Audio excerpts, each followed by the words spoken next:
우리 하나님 말씀 보겠습니다. 구약성경 사무엘상 17장 50절에서 52절 말씀입니다.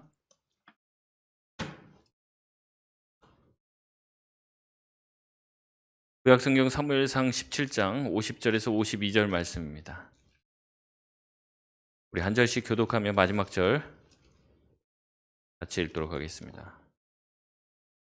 다윗이 이같이 물매와 돌로 블레셋 사람을 이기고 그를 쳐 죽였으나 자기 손에는 칼이 없었더라. 다윗이 달려가서 블레셋 사람을 밟고 그의 칼을 그 칼집에서 빼내어 그 칼로 칼로 그를 죽이고 그의 머리를 베니 블레셋 사람들이 자기 용사의 죽음을 보고 도망하는지라. 함께 읽겠습니다. 이스라엘과 유다 사람들이 일어나서 소리 지르며 블레셋 사람들을 쫓아 가이와 에그론 성문까지 이르렀고 블레셋 사람들의 부상자들은 사라임 가는 길에서부터 가드와 에그론까지 엎드러졌더라. 아멘. 그리스도와 함께 승리하라라는 제목으로 같이 말씀을 나누도록 하겠습니다. 어제 월드컵 잘 보셨죠? 네. 이번 월드컵은 아주 이변이 많은 월드컵이라고 합니다. 피파 랭킹 51위였던 사우디가요, 3위였던 아르헨티나에게 2대1로 승리를 거둔 것이 그 파란의 시작이었습니다. 일본은 아주 더했습니다.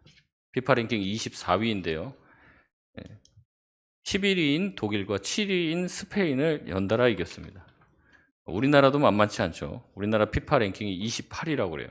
포르투갈은 9위입니다. 그 인공지능이 이 승리를 예측하는 그 시스템이 있는데, 이 옵타라고 하는 인공지능이 한국이 포르투갈에게 이길 확률이 19%라고 그랬어요.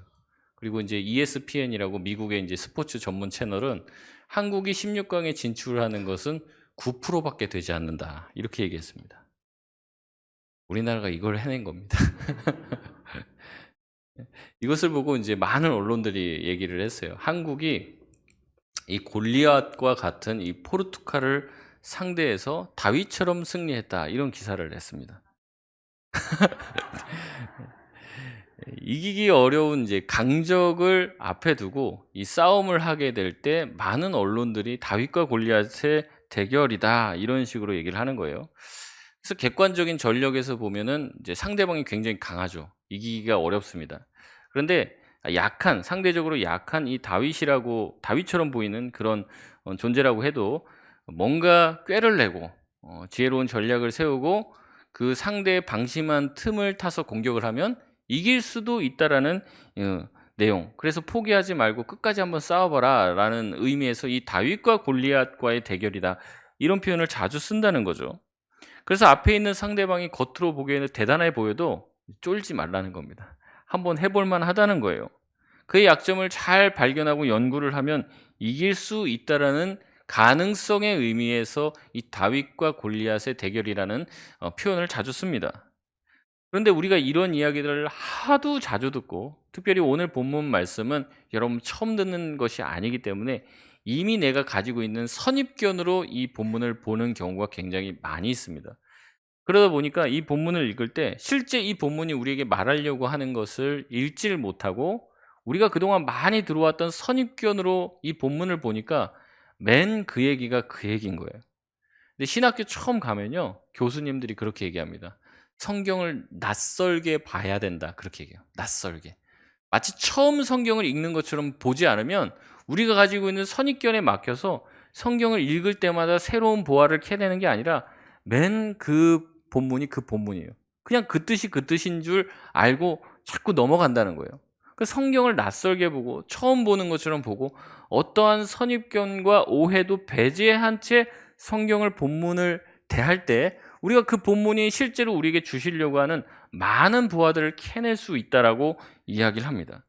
그래서 오늘 본문을요, 오늘 같이 좀 읽어보고 좀 살펴볼 때 좀 우리가 가지고 있던 오해를 좀 제하고 우리가 가지고 있던 선입견을 좀 제하고 이 본문이 과연 우리에게 무엇을 말하고 싶은지를 좀 살펴보면 우리가 원래 알고 있던 이 다윗과 골리앗의 이야기가 아니라 이 본문이 우리에게 주려고 하는 다양한 메시지를 통해서 우리가 은혜를 받을 것이라고 기대합니다. 그래서 오늘 우리가 가지고 있는 좀 오해들, 이 본문을 가지고 있을 때, 본문을 대할 때 우리가 가지게 되는 선입견들을 좀 먼저 이제 제거해 내기만 해도 우리가 이 본문을 있는 그대로 살펴볼 수 있는 은혜가 있을 줄 믿습니다. 그래서 오늘은 세 가지 정도 우리가 이 본문에 대해서 가지고 있는 오해들을 좀 풀어보고요. 제거해보고, 그리고 이 본문이 우리에게 말하려고 하는 게 무엇인지를 좀 살펴보려고 합니다. 첫 번째 오해는요, 우리는 골리앗을 이기기 어려울 뿐이지 이길 수 있는 가능성의 상대라고 생각한다는 거예요. 이게 우리가 가지고 있는 오해라는 겁니다. 우리가 성경을 보면서요, 성경에 보니까 우리가 그 전에 어떤 기사에서 나와 있는 내용처럼 다윗이 그래도 열심히 노력하면 골리앗을 이길 수도 있지라고 생각하고 본문을 읽습니다. 그러니까 골리앗은 싸워서 이길 수도 있는 가능성이 있는 상대라고 생각하고 본문을 봐요. 여러분, 사실 성경에서는 여러 번 반복해서 다윗은 절대로 골리앗을 이길 수 없다는 것을 강조합니다. 이길 수 있는 상대가 아니고요, 이길 수 없는 상대라는 것을 강조해요. 이게 가능성이 9%, 0.9%, 0.3% 아닙니다. 제로입니다, 제로. 다윗이 골리앗과 싸워서 이길 수 있는 상대가 아니라는 거예요. 여러분, 포르투갈은 이기기 어려운 상대였지 이기기 불가능한 상대는 아니에요. 공은 둥글다 그렇게 얘기하지 않습니까? 그러나 소년 다윗에게 있어서 골리앗은요, 절대 이길 수 없는 난공불락 정도가 아니라 아주 이길 수 있는 가능성이 조금도 없는 존재였다는 거예요. 흔히 다윗이 이긴 이유를 여러 가지 것들로 찾습니다. 다윗이 어떻게 이길 수 있었냐? 평소부터 양치기를 하면서 굉장히 체력을 단련을 했다. 이런 식의 얘기를 하거나, 또 흔히 말하는 게 다윗에게는 물맷돌이 있었다. 맨날 그 물맷돌로 이렇게 던지는 훈련을 꾸준히 했기 때문에 그때도 다윗이 물맷돌을 던져서 이 골리앗을 맞출 수 있다라고 생각을 한단 말이죠. 근데 여러분, 그 돌멩이 좀 던졌다고 해서 사람을, 그리고 거구의 갑옷을 입은 그 골리앗을 맞춰서 이긴다는 것은 거의 불가능에 가깝다는 거예요. 그리고 불가능하다고 성경은 얘기를 합니다. 다윗은 자기가 골리앗과 싸워서 이길 수 있는 근거를 이렇게 얘기하는데요. 사무엘상 17장 36절 37절의 말씀입니다. 주의 종이 사자와 곰도 쳤은즉 살아계시는 하나님의 군대를 모욕한 이 할례받지 않은 블레셋 사람이리이까 그가 그 짐승의 하나와 같이 되리이다. 또 다윗이 이르되 여호와께서 나를 사자의 발톱과 곰의 발톱에서 건져내셨은즉 나를 이 블레셋 사람의 손에서도 건져내시리이다. 사울이 다윗에게 이르되 가라, 여호와께서 너와 함께 계시기를 원하노라. 아멘. 37절에 보면 다윗이 누가 자신을 건져냈다라고 고백합니까? 여호와께서 건져냈다고 얘기해요. 여러분, 여호와께서 사자와 곰의 발톱에서 자기를 건져냈다라고 고백합니다. 여러분, 혹시 제가 못 본 것을 본 분도 계실지 모르겠지만 사자와 곰이랑 소년이 싸워서 이기는 거 본 적이 있으십니까? 저는 성인이 사자와 곰이랑 싸워서 이기는 것도 못 봤어요. 게다가 굶주린 야생의 곰과 이 사자가 소년과 싸워서 이길 수 있겠습니까? 이 소년이? 그 소년은 절대 이길 수가 없습니다. 그 소년은 아무리 자기가 출중한 무예를 가지고 있을지라도 이 짐승과 그것도 사자와 곰과 싸워서는 절대 이길 수 없는 것이죠.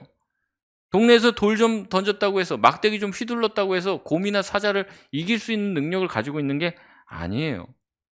TV를 보니까 무슨 야생에서 막 사냥을 하는 그 베어 그릴스라는 사람이 있는데, 그런 사람도 이런 짐승과 같이 맞닥뜨리면 이길 수가 없어요. 무슨 총이 있는 것도 아니고 그냥 대단한 무기를 가지고 있는 것도 아닙니다. 돌을 던지는데 한번 생각해 보십시오. 돌을 던지는데 한 번만 잘못 던져도 그냥 죽는 거예요. 한 번만 잘못 던져도. 다윗은 고백하는 거예요. 내가 돌멩이 잘 던져서 이겼다고 말하지 않습니다. 자기가 이 막대기 잘 휘둘러서 이겼다라고 얘기하지 않습니다. 지금 다윗은 뭐라고 얘기하는 거예요? 자기가 사자와 곰의 위협에서 무조건 죽는 건데 누가 자기를 건져줬습니까? 하나님이 건져주셨다라고 고백하는 거예요. 다윗은 이 사자와 곰과 싸워서 이길 확률이 0이었지만, 제로였지만 하나님이 그를 건져주셨기 때문에 자기가 살았다는 거예요. 자기 지금 골리앗을 앞에 목전에 두고 있습니다. 골리앗과 싸워서 이길 가능성 지금도 0%입니다. 이길 수 없어요. 그런데 하나님이 자기를 사자와 곰에서도 구원해 주셨으면 지금 이 상황에서도 구원해 주실 수 있을 거라고 고백하는 거예요. 여기에 무슨 자기가 평소에 내가 물맷돌을 잘 했으니까 이길 가능성이 조금 있습니다. 뭐 이런 식의 고백이 전혀 없는 거예요. 사람이 만든 얘기예요. 그거는 성경에도 없는 얘기를 붙인 거라고, 우리의 상상력을 더해서. 성경은 계속 얘기합니다. 사자와 곰에서도 이길 수 없었지만 다윗을 하나님 건져내시고 이기게 하셨다. 그러니 골리앗과의 싸움도 전혀 승산이 없지만 하나님이 반드시 이기게 해주실 것이라는 것을 얘기하는 거죠. 다윗의 싸움은 불가능을 싸우는 겁니다. 가능성이 있는 싸움을 하는 게 아니라는 거죠. 좀 그러니까 이제 제가 보면 이 성경을 잘 이해 못 하는 거예요.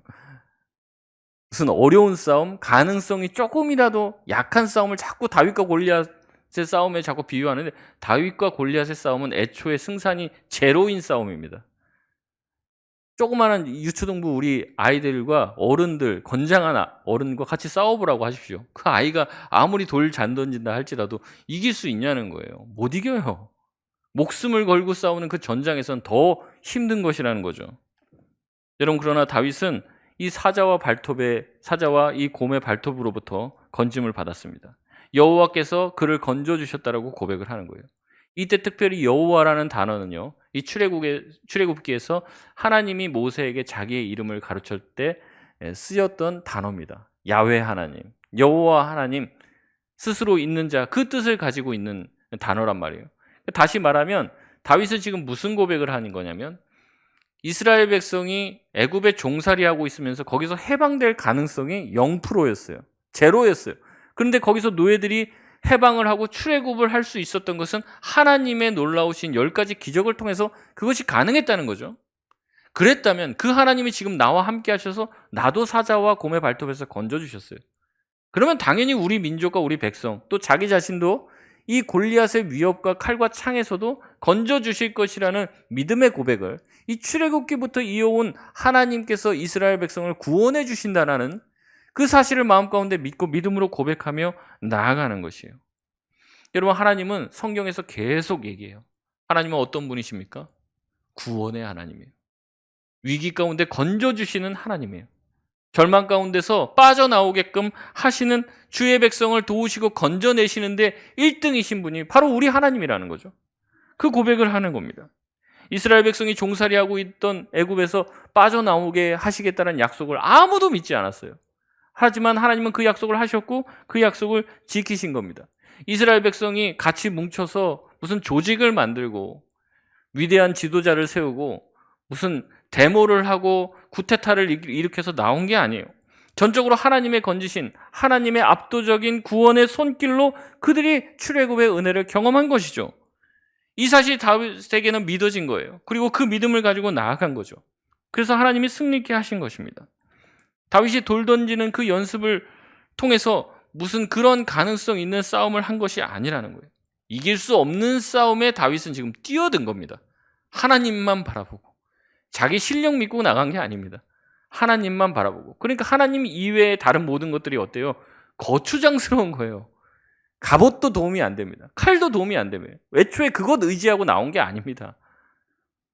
두 번째, 우리가 이 본문을 볼 때 가지고 있는 오해는 다윗을 우리가 따라야 할 모범으로 보기 때문에 생기는 문제들이 있다는 겁니다. 이 본문을 읽으며 자꾸 우리는 다윗의 대단한 믿음을 보게 돼요. 야, 다윗이 믿음이 대단하다. 목사님 말씀 드리니까 정말로 제로 포인트의 확률을 가지고 있는 이 싸움에 다윗이 믿음 하나 들고 들어갔네. 아, 나도 그런 믿음 가져야겠다. 우리가 자꾸 그런 생각들을 해요. 여러분, 우리가 다윗의 그런 모습을 본받으려고 하는 것은 아주 좋은 일이죠. 그리고 우리가 그런 믿음을 가질 수 있으면 굉장히 좋은 일일 거예요. 그러나 성경 전체적으로 보면요, 성경 어디에도 하나님은 다윗처럼 살아라라고 말하지 않고 있다는 겁니다. 여러분, 다윗은 잘한 것도 많아요. 아주 위대한 일도 많이 행했습니다. 그러나 그와 반대되는 일들도 상당히 많이 했어요. 상당히 많은 실수를 저질렀고요. 해서는 안 될 짓들도 많이 했습니다. 여러분, 이 중에서 혹시 누군가를 이렇게 죽여본 적이 있으십니까? 다윗이 자기가 하나님의 집을 지어드리고 싶다, 성전 지어드리고 싶다 그럴 때 하나님이 못하게 하십니다. 그 이유가 뒤에 나와요. 다윗이 너무 많은 피를 묻혔기 때문에 하나님이 그것을 거부할 정도로, 네 아들 때, 자식 때에 그것을 해라 라고 할 정도로 피를 많이 묻힌 사람입니다. 게다가 어쩔 수 없이 누군가를 죽이는 전쟁뿐만 아니라 또 자기의 욕망과 자기의 욕심 때문에 무고한 사람을 또 죽였던 사람이에요, 다윗이. 그리고 다윗의 실수 때문에 또 많은 이스라엘 백성이 죽기도 했습니다. 그러니까 다윗이 무조건 모범적인 인물로 소개하고 있지는 않아요. 오히려 성경은 뭐라고 얘기하냐면 다윗의 부족한 모습을 한없이 들춰냅니다. 몰라도 될 것 같은 얘기들을 다 들춰내요. 그러면서 다윗을요 아주 바닥으로 내려버립니다. 어떻게 보면 그런 것 좀 모르면 다윗을 대단한 사람으로 우리가 더 추켜줬을 텐데 다윗의 민낯을 가감없이 다 보여줘요. 그러면서 무엇을 나타내고 싶으신 겁니까? 이렇게 부족한 다윗도, 이렇게 엉망인 다윗도 누가 쓰신다는 거예요? 하나님이 쓰신다는 거예요. 하나님이 이렇게 부족하고 연약해도 겸손하게 하나님만 붙든다면 이 사람을 하나님이 쓰신다는 거죠. 위대하게 만드신다는 거예요. 그런 하나님의 역사하심이 이 본문에 들어가 있는 겁니다. 다윗 본받아라. 다윗 위대하지. 다윗 위대한 인물이야. 추앙해라. 그 말이 아닙니다. 다윗같이 부족한 사람, 죄 많은 사람도 하나님이 들어 쓰신다는 거죠. 그래서 다윗은 항상 부족함에도 불구하고 하나님께 붙들림 바 되려고 노력합니다. 죄악을 지적받으면요 하나님 앞에 고꾸라져서 회개하고요, 왕인데도 자기에 대해서 잘못했다라고 지적하는 그 선지자들의 말에 부복하고 회개해요. 그래서 결국에 어떻게 합니까? 하나님께서 이 다윗을 통해서 언약을 세워주시는데 다윗에게 너를 통해서 하나님께서 반드시 메시아를 보내줄 거다. 너와 같은 위대한 왕 메시아, 너는 이 땅에서 어느 정도 살다 끝나지만 그게 아니라 이 세상 전체를 다스릴 영원하신 왕을 너의 후손 가운데 반드시 내가 보내줄 거다. 너의 나라는 영원할 것이다. 그렇게 하나님이 약속을 해주십니다. 그래서 구약에서는요 항상 메시아를 가리킬 때 어떻게 표현을 하냐면 다윗의 자손이라는 표현을 써요. 이것은 신약에도 나타납니다. 그래서 다른 사람들이 예수님을 멀리서 바라보면 뭐라고 부르냐면 다윗의 자손 예수요. 다윗의 자손 예수요. 이렇게 지칭을 한단 말이죠. 이 다윗이 누구와 연결된다는 거예요? 예수 그리스도, 메시아와 연결된다는 이야기를 하는 겁니다. 그래서 다윗을 우리가 볼 때는요 다윗 자체의 인간의 대단함을 보는 게 아니라 다윗을 통해서 예수님을 보여주시고 싶으시고 다윗을 통해서 하나님의 위대함을 보이고 싶으시다는 것에 주목해야 되는 거예요. 그래서 다윗은 예수님을 예표하는 인물로 구약에서 많이 표현되고 그렇게 상징되어집니다. 오늘 본문에 나오는 등장인물을 보면요 골리앗이 있고 그 다음에 다윗이 있습니다. 또 누가 있냐면 사울이 있고 그 다음에 사울과 함께한 이스라엘 군대가 있어요. 이 네 존재를 쭉 볼 때요 저와 제일 유사한 믿음과 수준을 가진 사람이 누구인지 제가 묵상을 해보니까요 제 믿음의 수준에 제일 가까운 거는요 사울 왕이나 이 이스라엘 군대 정도 믿음인 것 같더라고요. 이 골리앗을 봤을 때 골리앗을 만나면 어때요? 이 불가능한 존재, 이길 수 없는 존재를 만나면 어때요? 두려움에 빠지고 공포에 질리죠. 그래서 이게 어떻게 되냐면 후퇴도 못 합니다. 지금 후퇴하면은 이제 쳐들어와갖고 자기네들 뒤에서 자기들을 공격할까 봐 후퇴도 못 해요. 그렇다고 전진을 할 수 있나요? 전진도 못 하는 거예요. 꼼짝없이 얼어붙어서 아무것도 못 하고 있는 게 이스라엘 백성의 모습인 거예요. 그럴 때 갑자기 혜성같이 슈퍼히어로가 등장하는데 그게 바로 다윗이죠. 다윗이 와서 막 소리를 지릅니다. 아니 왜 이러고 있냐고, 왜 여기서 이러고 있냐고, 가서 저 하나님을 모욕하는 저 사람과 싸워서 이겨야지 지금 뭐하고 있냐고 그 얘기를 하는 거예요. 근데 그 얘기를 듣는다고 이 사람들이 깨우침을 받습니까? 그렇지도 않아요. 네가 뭔데 그렇게 잘났다고 자꾸 하나님이 어쩌고 저쩌고 그런 얘기하냐, 네가 아직 어려서 전쟁을 몰라서 그러지 지금 저기 나가면 우린 다 죽는다 지금 이러고 있는 거예요. 제 믿음은요 제가 생각해 보니까 이 사울 왕과 거의 이 이스라엘 백성과 같은 믿음이더라고요. 다윗 같은 믿음을 저는 제 평생에 이렇게 해본 적이 별로 없는 것 같아요. 어려움과 문제들 가운데 있을 때 항상 마음이 쪼그라들고 어렵고 두려워했지 그 문제를 막 이길 수 있는 믿음으로 치고 나간 적이 별로 없어요. 17장 4절에서 7절까지의 말씀을 보면요 4절에 걸쳐서 다윗의 이 골리앗의 아주 위용 있는 모습을 묘사하고 있습니다. 그의 장비가 얼마나 대단한지 묘사를 해요. 그 모습을 보며 사울 왕과 이스라엘 백성들은 두려워 떨고 겁을 먹었다라고 얘기합니다. 여러분 이 골리앗이 상징하는 존재가 누굽니까? 이 골리앗은 무엇을 했다고 하냐면 하나님과 하나님의 군대를 모욕하는 자다라고 얘기를 해요. 하나님과 하나님의 군대를 모욕한 자. 여러분 누가 이 시대에 하나님과 하나님의 군대를 모욕합니까? 여러분 세상에서 보면요. 뉴스만 봐도 인터넷의 뉴스만 봐도 교회 관련된 뭐는요. 좋게 기사가 나도요. 밑에 욕을 달더라고요. 교회 욕을 하고 하나님 욕을 하고 하나님이 있긴 어딨냐. 하나님을 저주하고 얘기를 해요. 여러분 세상 나가서 믿음에 대한 이야기와 전도를 해 보십시오. 신앙이 밥 먹여주냐? 기도하면 10원이나 나오냐? 목사한테 속아갖고 지금 저러고 있다. 이런 얘기들만 듣는 거예요. 아직도 하나님 믿음이 자기 마음이 이 정신 상태가 이게 굳건하지가 못하니까 그런 어떤 신에게나 의존하려고 하지 이런 식의 비아냥을 듣는 게 현실이라는 거예요. 여러분 이것이 바로 우리 삶에 있는 골리앗과 같은 존재 아닙니까? 우리 가족이 그럴 수도 있고 우리 가까운 어떤 누군가 아니면 우리 직장의 상사나 더 높은 사람이 우리에게 그런 이야기를 할 수 있어요. 우리가 그것을 이길 수 있습니까?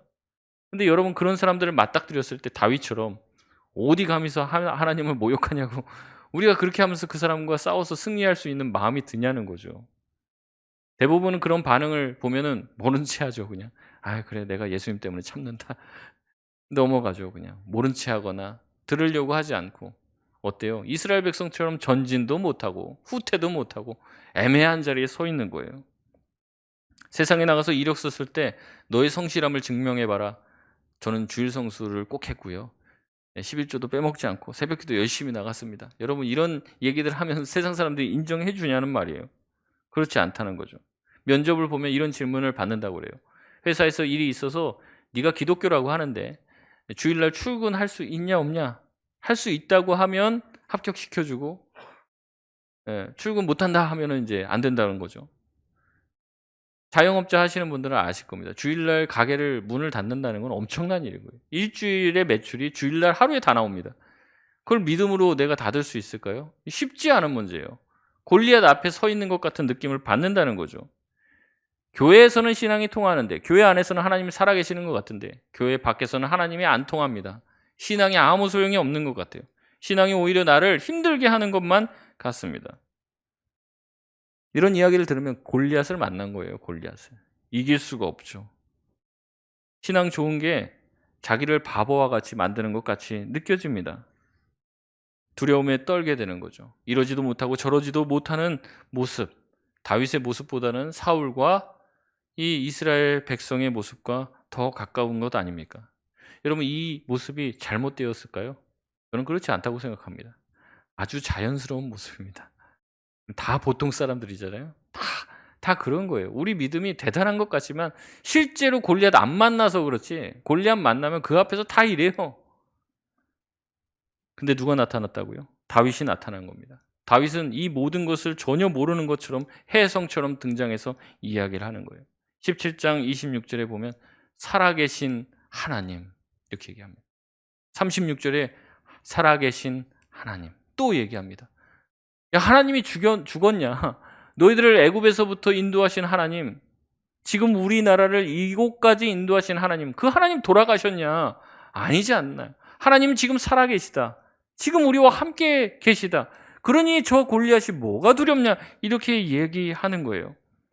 여러분, 예수님께서 이 땅에 오셔서 우리에게 하신 것이 무엇입니까? 하나님의 살아계심을 우리에게 알려주시는 것이에요. 그래서 예수님의 별명인데요. 예수님 태어날 때 예수님 별명이 있는데 그 별명이 뭡니까? 네 글자로 임마누엘. 하나님이 우리와 함께 계시다. 이스라엘 백성들은요. 하나님이 자기들 다 버린 줄 알고 있어요. 지금 로마의 치하에 있으면서. 근데 예수님이 이 땅에 오셨는데 그 예수님을 보고 뭐라고 해요? 임마누엘이라 부르는. 하나님이 우리와 함께 계시다는 것을 보여주신 분이 예수 그리스도시라는 거죠. 지금 다윗이 그 모습을 가지고 있는 거예요. 이스라엘 백성 가운데 하나님이 계시죠. 근데 다 잊고 있어요. 하나님이 계시지만 하나님이 계신 것처럼 느끼질 못하니까 하나님이 안 계신 줄 알아요. 그래서 하나님의 살아계심을 이 다윗이 계속 일깨워 주는 겁니다. 하나님 살아계시죠. 하나님 살아계시니까 우리 이길 수 있어. 그 얘기를 하는 거예요. 마치 예수 그리스도께서 우리가 불안에 쌓여 있을 때 성령을 통해서 우리 심령에 말하는 거예요. 하나님 살아계시다. 포기하지 말아라. 하나님 살아계시다. 하나님 우리와 함께 계시고 나와 함께 하신다. 너는 지금 약하고 불안하고 연약하지만 네 힘 가지고 싸우는 게 아니야. 하나님이 하시는 거예요. 전쟁은 너한테 달린 게 아니야. 나한테 달린 거예요. 그 얘기를 다윗이 하는 것이에요. 다윗으로 예표된 예수 그리스도께서는 우리에게 오셔서 살아계신 하나님에 대한 기억을 다시 되살리십니다. 낙심하여 두려워 떨 때 예수 그리스도께서는 성령을 통해 우리를 위해서 말할 수 없는 탄식을 가지고 기도해 주시는 것이죠. 그래서 우리가 골리앗을 만났을 때 우리가 바라봐야 되는 것은 이 골리앗의 무장과 골리앗이 얼마나 힘센지, 골리앗이 나한테 어떠한 해코지를 할 수 있는지 그것을 봐서는 안 돼요. 무엇을 봐야 됩니까? 나와 함께 하신 예수 그리스도, 나와 함께 하신 하나님을 주목해 봐야 한다는 거죠. 우리 안에는 그것을 극복할 능력이 애초에 없다는 걸 여러분 인정하셔야 돼요. 우리한테는 그런 능력이 없습니다. 하지만 주님에게는 그 능력이 있습니다. 주님, 내가 그 주님과 함께 이 골리앗과의 싸움을 끝까지 싸워내게 하여 주옵소서. 우리가 그것을 바라봐야 한다는 것을 가르쳐주고 있는 것이죠. 다윗이 두려움 속에 있는 이스라엘 백성에게 하나님의 살아계심을 알려주듯이 다윗으로 예표된 예수님은 우리 안에 있는 하나님에 대한 기억을 다시 한번 되살리게 할 것이에요. 그래서 우리가 기도하잖아요. 하나님, 우리의 삶을 인도하여 주옵소서. 하나님, 내 삶을 지켜주옵소서. 근데 그게 엄밀하게 말하면요, 제가 그런 기도 하지 말라는 게 아니라 엄밀하게 말하면 그런 기도는 조금 틀린 기도예요. 왜냐하면 하나님이 우리를 인도하지 않은 적이 있어요, 없어요? 없어요. 하나님이 우리를 지켜주시지 않은 적이 있습니까, 없습니까? 없어요. 지금도 지켜주고 계세요. 지금도 인도해 주고 계세요. 근데 인도해 주고 있는 사람한테 뭐 자꾸 또 인도해 달라고 합니까? 문제는 뭐냐면, 우리가 그 기도하는 문제는 뭐냐면 우리가 있는 거예요, 자꾸. 하나님이 나 인도하고 계시다는 것을 내가 잊잖아요. 힘든 일 막 생기면 하나님 생각이 안 나요. 힘든 일만 생각이 나요. 이거 어떡하지? 그때 우리가 다시 한번 기억해야 돼요. 하나님이 나를 지켜주고 계신다. 하나님이 나를 인도하고 계신다. 기억력의 문제입니다. 기억력에. 하나님 인도하고 계세요. 지켜주시고 보호해주고 계세요. 우리가 그것을 기억해야 한다는 겁니다. 세 번째 오해는 골리앗과의 싸움은 영웅 다윗의 개인 스토리가 아니라는 거예요. 우리가 자꾸 이것을 영웅 다윗, 그 개인, 다윗 개인의 어떤 승리 스토리로 자꾸 포커싱해서 봅니다. 그래서 다윗의 행동과 말을 자꾸 분석하고, 그래서 그것을 나한테 딱 이식시키면 나도 다윗처럼 승리할 줄 알아요. 그런데 앞서 말씀드렸듯이 우리는 다윗을 쫓아갈 수도 없어요. 다윗도 이렇게 대단했던 사람이다가 한순간에 나락으로 내려갑니다. 우리는 그 다윗을 쫓아가서는 안 돼요. 다윗에게, 이 다윗처럼 보잘것없는 존재에게 이 기적적인 0%의 싸움에서 이길 수 있는 기적적인 승리를 주신 하나님을 바라봐야 할 것이고, 그 하나님께서 다윗에게 승리를 주셨을 때 이것은 다윗 개인의 승리로 끝나지 않더라는 거예요. 이 다윗 개인의 승리가 어떤 승리가 됐습니까? 이스라엘 전체, 국가적인 승리가 되게 되어진 거예요. 다윗의 믿음의 대단함이 아닙니다. 다윗의 승리를 통해서 이스라엘 전체가 승리할 수 있는 것을 보여주는 대표의 원리를 보여주고 있는 사건이라는 겁니다. 여러분, 예수님도 마찬가지죠. 우리가 조금 있으면 성탄절인데 예수님이 이 땅에 오셨을 때 아주 볼품없게 오셨어요. 아주 비천한 곳에 오셨고, 메시아가 오면 하늘에서 불말과 불병거를 타고 내려올 줄 생각했는데 그게 아니라 예수님은 인간 아기로 이 땅에 힘없이 오셨어요. 여러분, 아기들 태어나고 또 이 갓난아기들 보셨겠지만은 그 아기들 얼마나 연약합니까? 사람이 돌봐주지 않으면요, 단 몇 시간도 살 수 없을 것 같은 존재가 이 아기잖아요. 예수님이 그렇게 힘없이 이 땅에 오셨어요. 예수님이 돌아가실 때는 어떻습니까? 예수님 돌아가실 때도 마찬가지예요. 십자가에 아주 힘없이 볼품없는 모습으로 발가벗기셔서 십자가에서 온갖 모욕을 당하시고 힘없이 돌아가셨어요. 예수님은 그런 모습으로 돌아가셨지만 하나님께서 그를 영광스럽게 다시 부활시키셔서 하늘의 영광, 죽음의 권세를 이길 수 있는 힘과 능력을 주신 것이죠. 그래서 우리가 예수 그리스도를 믿고 하나님의 자녀가 되기만 하면 그 예수님의 그 부활의 능력과 죽음의 권세를 이길 그 힘 또한 우리가 같이 나누어 갖게 된다는 것이 복음의 내용인 거예요. 이게 대표의 원리로 작동하는 겁니다. 좀 쉽게 말씀드리면 요새 시즌이 아주 이 원리를 이해하는 데 아주 좋은 것 같습니다. 국가대표 선수가 나가서 올림픽에서 금메달을 땄어요. 누구의 영광입니까? 그 개인이 올림픽에 나가서 본인이 땄고 연금도 다 본인이 받아요. 저한테 주는 건 하나도 없습니다. 오히려 제 세금으로 다 그 연금이 나가는 거죠. 그런데 그 사람이 올림픽에서 금메달 따면 우리가 어때요? 기분이 좋잖아요. 마치 내가 금메달을 딴 것 같은 느낌을 받는 거예요. 2002년도에 우리나라가 월드컵 4강 올라갔고 그 4강 경기 독일전 했을 때 그때 임시 공휴일이었습니다. 그때 축구 대표팀이 4강 간 거지 우리랑 아무 상관이 없습니다. 저는 군대를 갔다 왔어요. 근데 그 사람들 군대 안 갔습니다. 그것 때문에. 저와는 아무 상관도 없어요. 근데 그 사람들이 4강 간 게 마치 내가 내 인생에 엄청난 일을 한 것 같이 지금도 다 얘기하잖아요. 그 얘기. 지금도 그 영상을 보면서 마치 천국에 있는 것 같은 느낌을 받을 때가 많이 있습니다. 지금도 우리나라가 16강 갔잖아요. 16강 간 건 그 사람들이 열심히 노력해서 그 사람들이 간 거예요. 다 우리 세금으로 다 비즈니스 타고 다니고 그렇습니다. 여러분 알고 계십니까? 그런데도 불구하고 어때요? 그 사람들이 이긴 게 마치 누구의 승리처럼 느껴져요? 나의 승리 같은 거예요. 내가 괜히 뿌듯하고 내가 괜히 자랑스럽고 국격이 올라간 것 같은 그 11명의 선수가 뛰었는데 그렇단 말이죠. 마치 예수님께서 우리에게 주신 승리도 그와 같습니다. 예수님이 승리하셨어요. 다윗이 승리했습니다. 그러나 그것이 이스라엘 전체의 승리가 되었고 예수 그리스도께서 죽음의 권세를 이기시고 우리에게 생명을 주신 것은 예수님이 그렇게 부활하셨지만 그것이 우리에게 같이 다 공유가 된다는 거예요. 왜냐하면 우리가 하나님의 자녀가 되었고 예수님의 제자가 되었기 때문에 이제는 주님과 함께 주님께서 이루신 그 승리를 모두가 같이 함께 누릴 수 있게 되어지신 거죠. 그렇기 때문에 예수님은 우리의 대표가 되어주시는 거예요. 로마서 5장 17절에서 18절 말씀을 보면 이렇게 나옵니다. 한 사람의 범죄로 말미암아 사망이 그 한 사람을 통하여 왕노릇하였은즉 더욱 은혜와 의의 선물을 넘치게 받는 자들은 한 분 예수 그리스도를 통하여 생명 안에서 왕노릇하리로다. 18절 같이 읽겠습니다. 그런즉 한 범죄로 많은 사람이 정죄에 이른 것 같이 한 의로운 행위로 말미암아 많은 사람이 의롭다 하심을 받아 생명에 이르렀느니라. 아멘. 예수 그리스도께서 생명의 왕이 되셨기 때문에 우리도 그 생명을 얻게 된 것이에요. 다윗과 골리앗의 스토리는 한 사람의 영웅 이야기가 아닙니다. 나도 열심히 물맷돌을 던지고 양을 잘 치다 보면은 골리앗 따위 만나도 이길 수 있다는 가능성의 이야기를 하는 게 아니라는 거예요. 철저하게 다윗과 골리앗의 이야기는 예수 그리스도의 이야기입니다. 예수님이 우리를 어떻게 건지셨고 우리를 어떻게 살리실 것을 이야기하고 예언해주고 있는 이야기입니다. 우리 삶에서 불가능을 만나게 돼요. 골리앗을 만나고 두려워 떨죠. 하지만 예수님은 우리를 찾아와 주신다는 거예요. 이스라엘 백성과 사울이 다윗을 초청한 게 아닙니다. 다윗이 그냥 온 거예요.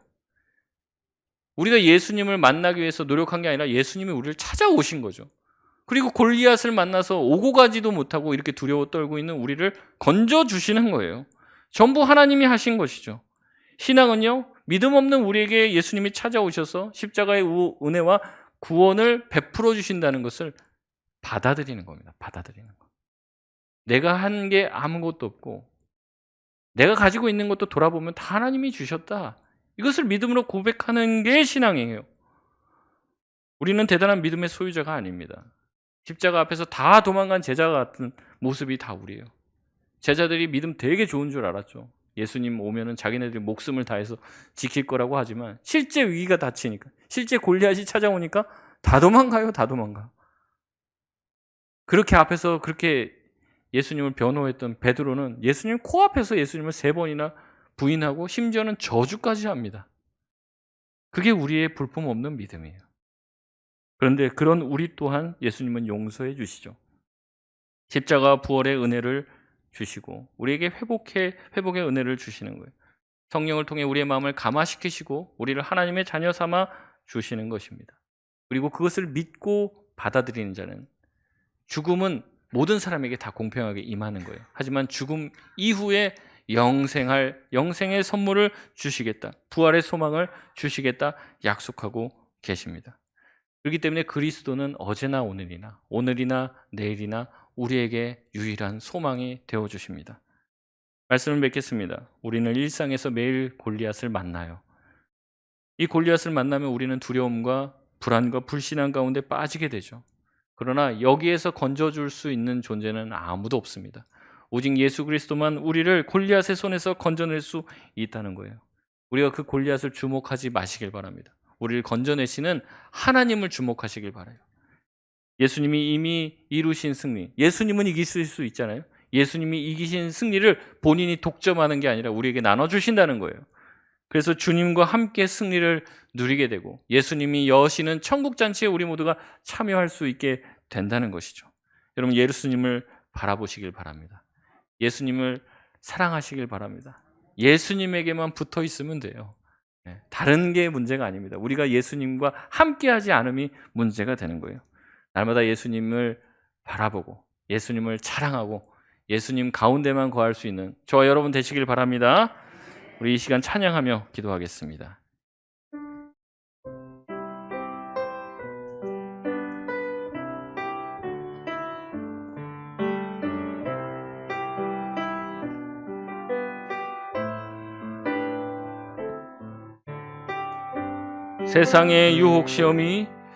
세상의 유혹 시험이 내게 몰려올 때에 나의 힘으론 그것들 모두 이길 수 없네. 거대한 폭풍 가운데 익숙된 나의 영혼 어찌할 바를 몰라 헤매이고 있을 때 주를 찬양, 손을 들고 찬양. 전쟁은 나에게 속한 거라니니 주를 찬양, 손을 들고 찬양. 전쟁은 하나님께 속한 것이니 거짓과 속임수로 가득 찬 세상에서 어디로 갈지 몰라 머뭇거리고 있네. 공중의 권세 잡은 자 지금도 우리들을 실패와 절망으로 넘어뜨리려 하네. 주위를 둘러보면 아무도 없는 듯 믿음의 눈을 들면 보이는 분 계시네. 지금도 내 안에서 역사하고 계시는 사망과 어둠의 권세 물리치신 예수님. 주를 찬양, 손을 들고 찬양. 전쟁은 나에게 속한 것 아니니 주를 찬양, 손을 들고 찬양. 전쟁은 하나님께 속한 것. 우리 다시 한번 고백합니다. 주를 찬양, 손을 들고 찬양. 전쟁은 나에게 속한 것 아니니 주를 찬양, 손을 들고 찬양. 전쟁은 하나님께 속한 것이. 주를 찬양,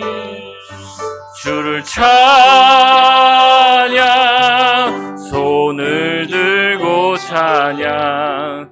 전쟁은 나에게 속한 것 아니니 주를 찬양, 손을 들고 찬양.